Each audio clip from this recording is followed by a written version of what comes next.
The American dream does not come to those who fall asleep.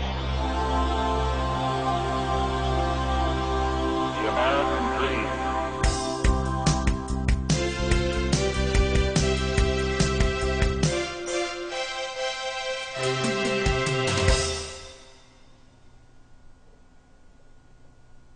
Hi, welcome back. Again, my name is Paul Gruber, and this is the Pronunciation Workshop's second session. I hope things have been going well since we last met. I would like to just mention again that there are literally hundreds of languages around the world, and every language has its own set of characteristics. What I've done in this program is to address the most significant pronunciation errors made by most foreign speakers. Now, you may find that not every lesson pertains to your individual pronunciation problem. If that's the case, well then that's great because you've got less to work on. But I'd hate you to miss out on anything important. Therefore, I still do recommend that you watch all of the sessions in chronological order from the first session to the last session to get the most out of this program. And then later on, if you feel you need more practice, review the sessions which you feel may need more attention. Okay, let's get started with today's session. In this video, we are going to talk about voicing. We'll also talk about consonant pairs and what they are. And then we'll cover S sounds and Z sounds. Okay, here we go. Voicing. You're going to hear me say this word a lot, and you need to understand what it is and what I'm talking about. All speech sounds, all of them, are either voiced or unvoiced. Now, what does that mean? Well, first, let's take a look at this video. It may look a little bit disgusting. Do you have any idea what this is? It looks like something is opening and closing.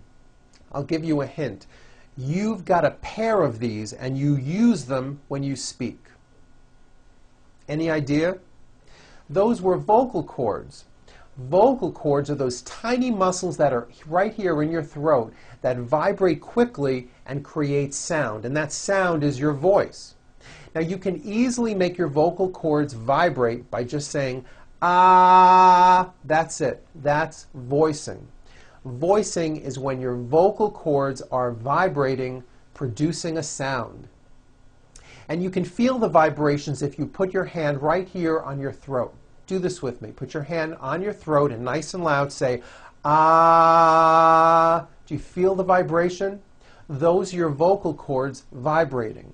Now, all vowel sounds are voiced. Ah, o, oo, a, e. You cannot produce a vowel sound without voicing it. Nothing would come out. You see? You need voicing. Ah. So all vowels are voiced.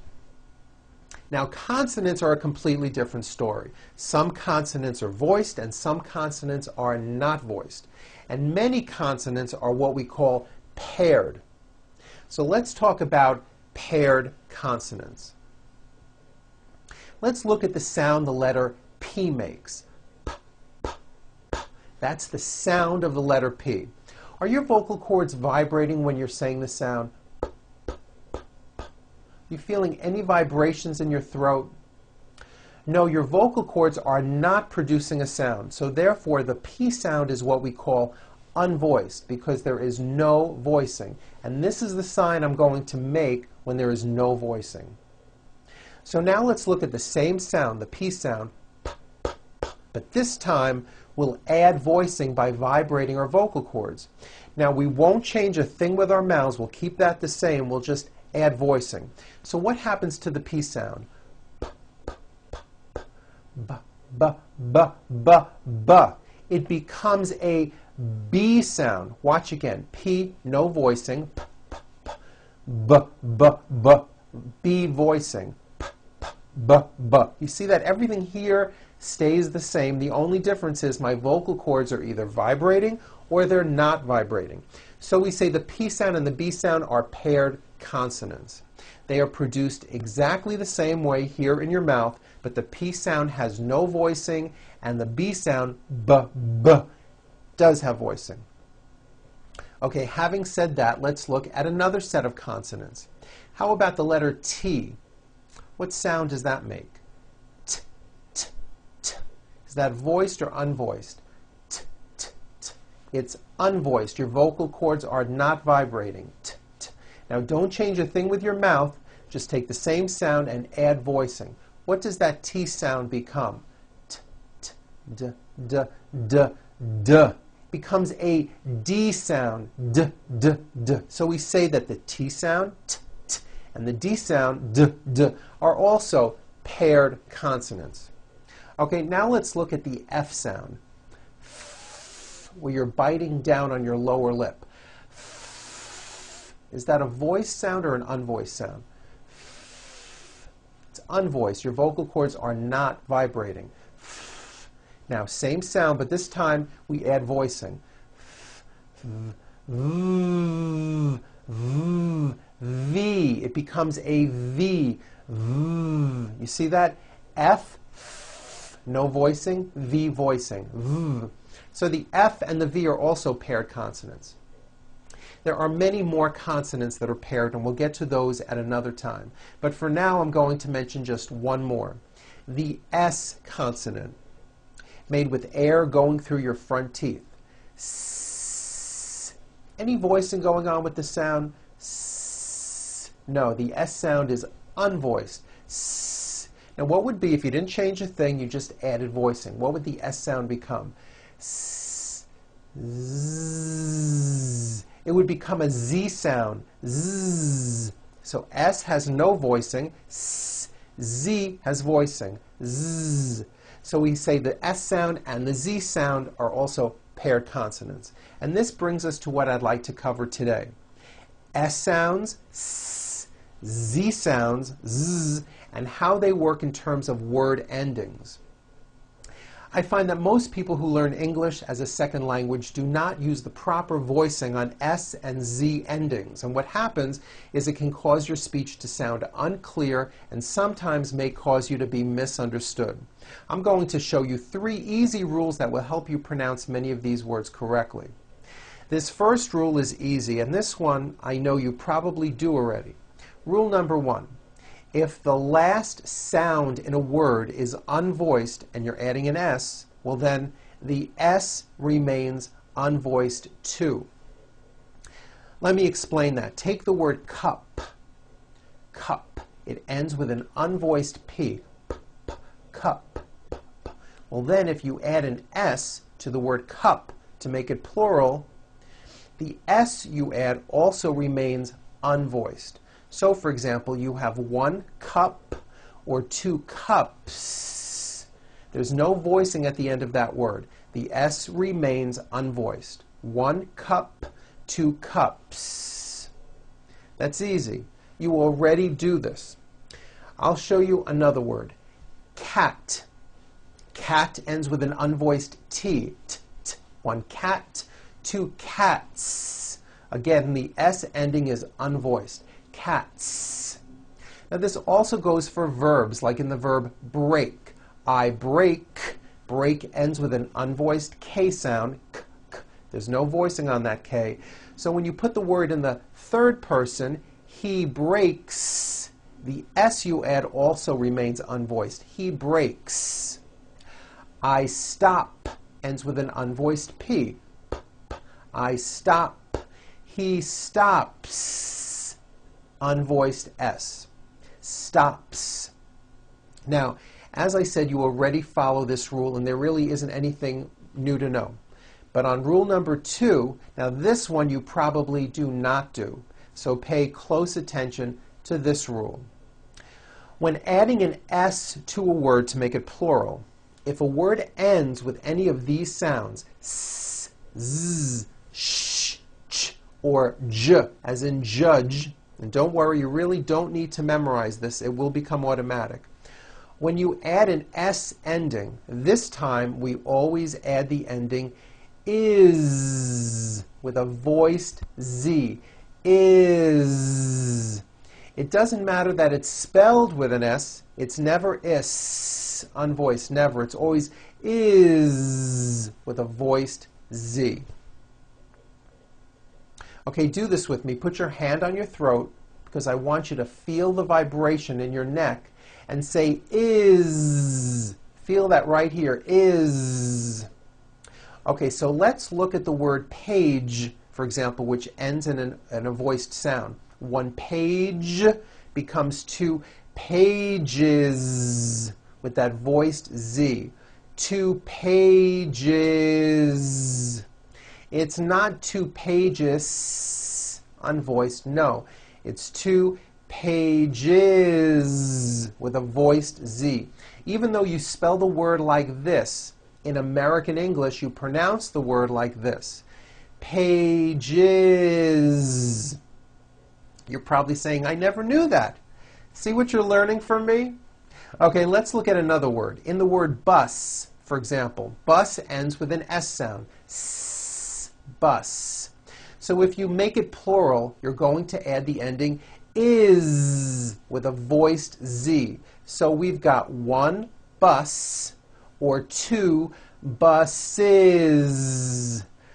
Buses. Two buses. The last sound you hear is that voiced Z. Buses. Next one, lunch.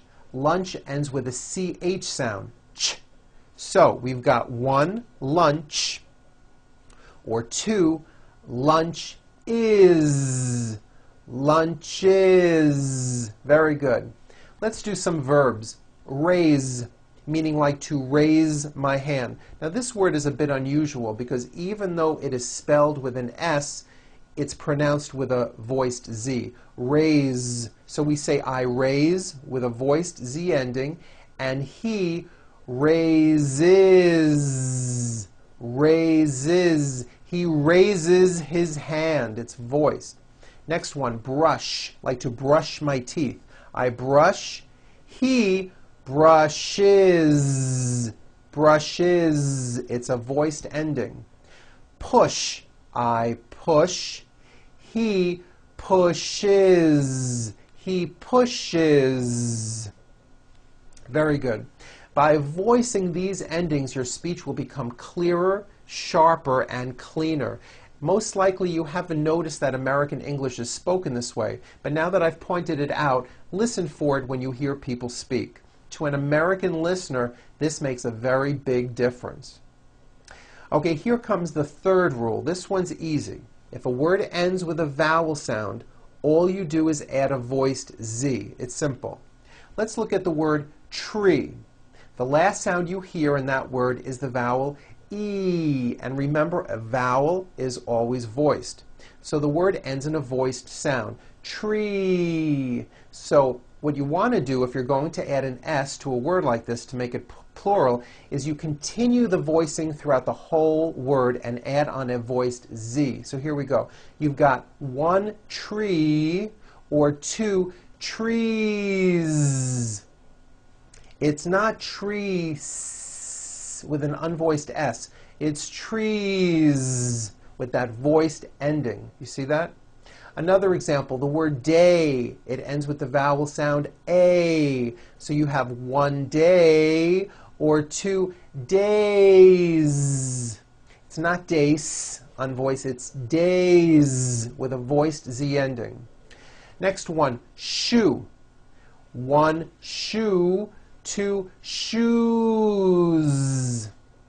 Next is the verb fly, which ends in the vowel sound I. So you've got I fly, he flies. Keep that ending voiced. Flies. The last sound you hear in the word game is the M sound, which is a voiced consonant. So because of that, when you add an S, the S should also be voiced. One game, two games. Games. Another word, head, ends with a voiced D. So we've got one head or two heads. Heads. It's voiced. Two heads. Very good. Next word, train, ends with a voiced N. See that? So you've got one train or two trains. Two trains with a voiced Z ending. Song ends with a voiced NG sound. So if you make it plural, don't forget to add a voiced Z ending. You've got one song or two songs. Two songs. Now, what I just showed you takes some practice to actually incorporate it into your English. But I can tell you from past experience that most of my clients were able to master these S and Z voiced endings in just a few weeks. Okay, now for something else. As you know by now, English is a difficult and a crazy language. All these words that I'm going to show you now are written with an S. However, they are all pronounced with a voiced Z. Why this is, I have no idea, but this is how English is. Here we go. The word is, it's not is on voice, it's pronounced as if it were a Z. Is, this is good. You hear that? Is. His, same thing. It also has a voiced Z ending. His mom is Mary. As, you pronounce it with a voiced Z. As the phone rang. Was, which is a very common word. It was raining. These, voiced ending. These are my children. Those are my books. Easy. Again, the S is like a voiced Z.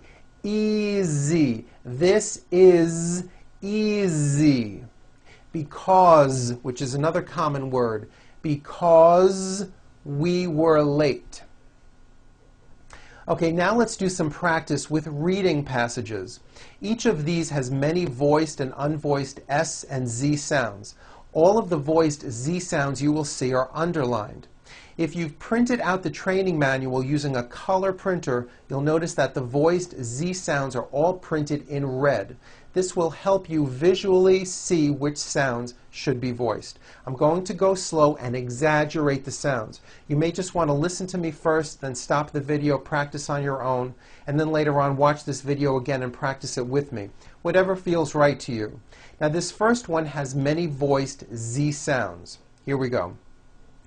Another zippy, zappy, crazy day comes to a close as we zoom up to Joe's snooze zone. Zoe Jones of Zodiac Zoo plays with her zipper. Very good. Next one.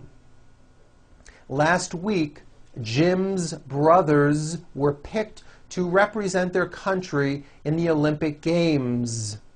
Two of the brothers were swimmers, while the other two were long-distance runners. All of the brothers wore glasses. These athletes worked hard at qualifying for the games and were hoping to come home with prizes. Since the brothers go to the same university, they often take the same courses. This makes studying easier and gives them more time to do other things. Okay, here's the last one. On Thursday, I had a very lazy day.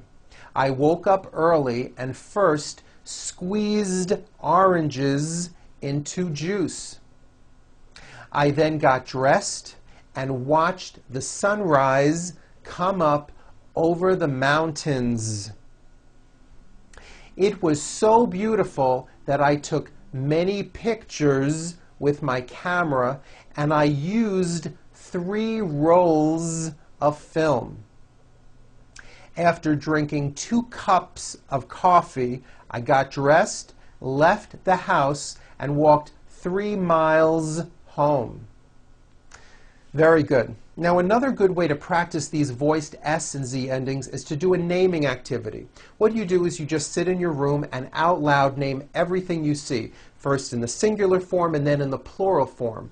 For example, you look around and you say out loud, 1 door, 2 doors, with a voiced Z ending. 1 table, 2 tables. 1 computer, 2 computers. 1 light, 2 lights. Some of my clients found this to be very helpful. In addition, try listening for these voiced sounds when you hear native-born Americans speak. It's very good ear training, and that'll help you improve. Soon, slowly begin to put these sounds into your own speech. You'll find that by adding these voiced endings, your English will sound cleaner and people will have an easier time understanding you. Believe me, it's going to really make an improvement.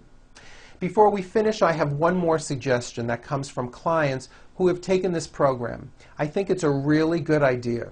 If you can, find a very small mirror and attach it maybe with some tape right onto the side of your computer monitor, right next to the screen. By having a mirror right in front of you during our sessions, you can easily read the text on the screen, watch my mouth, and then look right into the mirror at your own mouth. You'll be able to compare your mouth with what I'm doing, and you'll know whether or not you are forming your lips and tongue into the correct positions. Through imitation and following my instructions, you're becoming closer to speaking with an American accent. Well, that's it for today. Relax, have fun, and practice what I've shown you. Until next time, I'm Paul Gruber with the Pronunciation Workshop, and I'll see you at our next session.